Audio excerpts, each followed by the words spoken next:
చేశాడు.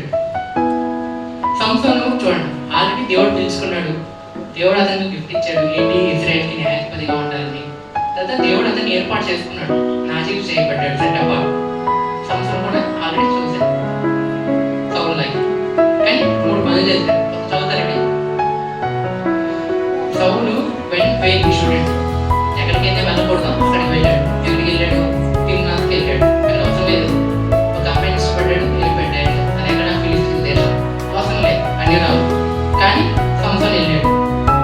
రెండోది touch party student, నాజీరు చేయబడిన వాడు కలవరాన్ని ముట్టకూడదు, ముట్టాడు తెలుగు కలవరాన్ని. ఫస్ట్ మూవీ స్టూడెంట్, డెలీగాని నమ్మాడు. డెలీగా చెడ్డ వ్యక్తి, ఎవరు నమ్మకూడదు వాళ్ళు నమ్మాడు, వెనుకోటి. సో కాంప్రమైజ్ అనేది ఎప్పుడు కాంప్రమైజ్గా కనిపించవచ్చు మనకి, పర్లేదులే అని సైన్ చేసుకోండి. కానీ ఇది అంతలో ఏం చేస్తాం, మనల్ని లేపేస్తాం అనమాట. సో ప్రస్తుతం మోడర్న్ డే కాంప్రమైజ్లో అంటే అంత సీరియస్ మ్యాటర్ ఏం కాదు. ఎప్పుడైనా చేస్తాను తర్వాత ఆపేస్తాను, సిగరెట్ తాగడం, తీయడం, తర్వాత ఎవరికి తెలియదు కదా ఇప్పుడు ఏదైనా తర్వాత ఏముంది అని ఇలాంటి కాంప్రమైజ్ అనమాట. ఇలాంటి కాంప్రమైజ్ ప్రైవేట్గా చేసిన పనులే రేపు పొద్దున పబ్లిక్గా మనకి ఛాలెంజ్ చేసినట్టు అవుతాయి అన్నమాట.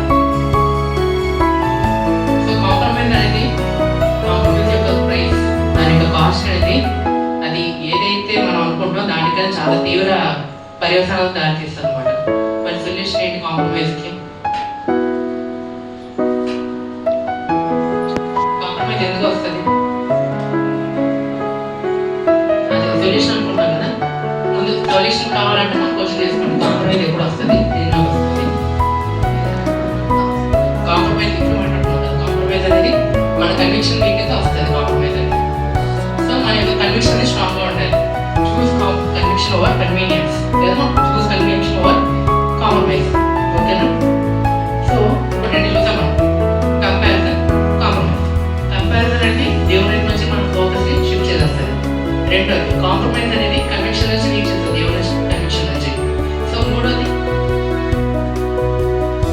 క్రౌడ్ ప్రెషర్, ఇతరులు మన గురించి ఏమనుకుంటారు. ఇది మనకందరికీ చాలా కామన్గా ఉంది, ఎవ్రీథీ కామన్. సో అప్రూవల్, మనకి కన్విక్షన్ని రీప్లేస్ చేసిందనుకో జనాల ఏమనుకుంటారు, జనాభిప్రాయం. దేవుని అభిప్రాయం అనుకోలేదు, జనాభిప్రాయమే కావాలి. వీళ్ళు ఇలా అనుకుంటారు, సో వీళ్ళ కోసం మనం ఇలా ఉన్నాం అంటే దేవుడు అలా ఉండమని చెప్పలేదు, కానీ పక్కింట్లో ఉండమంటున్నారు, ఎదురింట్లో మనం ఎలా ఉండమంటున్నారు. అలాంటి కాంప్రమైజ్ అయిపోయాము. అప్పుడు వచ్చి నీ crowd pressure. Third choosing acceptance over obedience, దేవుని విధేయత కన్నా జనాల యొక్క ఆధారం, నాకు జనాల యొక్క అభిప్రాయం. Typical politician mentality. So politician చూసారు కదా, ఆ ఓట్లు రావాలంటే ఇలా ఉంటాయి, ఈ జనాల ఓట్లు రావాలంటే అలా ఉంటాయి, అలా అన్నమాట. సో ఇందులో 3 ఎప్పుడు ఉన్నాయి. క్రౌడ్ ప్రెషర్ యొక్క బేసిక్ ఎక్కడ ముందు స్టార్ట్ అవుతుందంటే 3: fear of rejection, fear of standing, fear of being alone. ఎదుటివాడు నన్ను రిజెక్ట్ చేస్తాడేమో, ఎదుటివాడు నన్ను యాక్సెప్ట్ చేయడేమో, ఎదుటివాడి దగ్గర ఎదుటివాడు ఎవరు నాకు తోడు లేక నేను ఒక్కడే నిలిచిపోతానేమో. ఇలాంటివన్నీ ఉన్నప్పుడు క్రౌడ్ ప్రెషర్ మొదలై మన కండిషన్ వీక్ అయిపోతుంది. సో ఇది if I don't go alone I lose people. Politicians ఇంతే కదా, వాళ్ళకంటే ఇప్పుడు చూడండి వెళ్ళిపోతారు. కండిషన్ వీక్గా ఉన్నప్పుడు, కానీ వాళ్ళ కండిషన్ ఏంటి, దేవుడు బలంగా ఉండాలి. ఆ కండిషన్ అయినప్పుడే ఈ క్రౌడ్ ప్రెషర్ వస్తుంది. ఎగ్జాంపుల్ అబ్రోన్ ఏం చేశాడు? అబ్రోన్ కూడా 3 ఫీనప్పుడుగా 3 క్లోజింగ్ వ్యక్తులనే మనం చూస్తున్నాం. అబ్రోన్ ఏం చేశాడు? అబ్రోన్ ఏంటి? ఒక లీడర్. మోషే మాట్లాడకపోతే అబ్రోన్ని మాట్లాడమన్నాడు దేవుడు. ఒక ప్రీస్ట్, యాజకుడు, అంటే దేవునికి ఇశ్రాయేలీయుల మధ్య ఒక కనెక్షన్. మోషేకి లేని అబ్రోన్కి ఇచ్చాడు దేవుడు, కానీ అలాంటి యాజకుడు కూడా ప్రెజర్ చేయబడ్డాడు జనాల ద్వారా. అక్కడ అబ్రోన్ దేవుడి గురించి, యాజకుడి గురించి ఆగే చేయలేదు. మీరు చేస్తున్న జనాలు తప్పండి. జస్ట్ జనాల్లో నా యొక్క పాపులారిటీ లేదు, జనాల మీద నాకు అధికారం లేకపోతే భయపడి క్రౌడ్కి లొంగిపోయాడు, దేవుడికి నమ్మలేదు. సో ఎప్పుడైతే క్రౌడ్ అయితే అక్కడ గట్టిగా క్రౌడ్ అంటే వాళ్ళు అబ్రోన్ మీద ప్రెజర్ చేయడం స్టార్ట్ చేశారు, అప్పుడు అబ్రోన్ యొక్క కనెక్షన్ స్టార్ట్ అయింది శోధనలోకి. అబ్రోన్ కనెక్షన్ ఏంటి? నువ్వు యాజకుడివి, దేవునికి ధూపాన్ని అవన్నీ చేయాలి, ధూపాన్ని అర్పించడం, బలి చేయడం, బలి అర్పించడం ఇవన్నీ. కానీ అబ్రోన్ ఏం చేశాడు? ఒక బంగారం తీసుకొని బంగారం దూడను తయారు చేశాడు. సో పిల్లలు డోర్ వేస్తున్నాడు. ఏదైతే ఇష్టంగా ఉంటుందో అది చేయడానికి ఇష్టపడ్డాడు. ఒక యాజకుడు మనం కూడా అంతే కదా, పర్లేదులే ఇది ఒక్కసారే కదా, సేమ్ మన కన్విక్షన్ మనం చూసాం కదా సెకండ్ సీన్. సో ఇతరులకు మనం ఎందుకు తేడాగా ఉంటుంది. దేవుడైతే మనకు అన్నాడు. కాలేజ్ లైఫ్లో కూడా మనం అంతే కదా, ఒక డీజే పార్టీకి వెళ్ళిపోతాం, ఫెలోషిప్ మర్చిపోతాం. ఇలాంటి ప్రేయర్ లైఫ్ మనం మర్చిపోతాం. ఇవన్నీ కాలేజ్ లైఫ్లో, స్కూల్ లైఫ్లో ఇవన్నీ ఒక టైం అన్నమాట. మనం దేవుడు ఏమన్నాడు, if you don't decide early crowd will decide for you. అసలు దేవుడు మనం ఏమన్నాడు, మీరు రాజులైన యాజక సమూహం, మనం యాజకులైన, మనకు దేవునికి అన్నిటికీ మధ్య కనెక్షన్ కదా. కానీ మనమే క్రౌడ్ ప్రెజర్ లొంగిపోయాము, మనం కూడా అప్పుడు లేదు, మనం కూడా మోడర్న్ డే అప్పుడు అయిపోతుంది. అప్పుడు ఏమవుతుంది, సొల్యూషన్ ఏంటంటే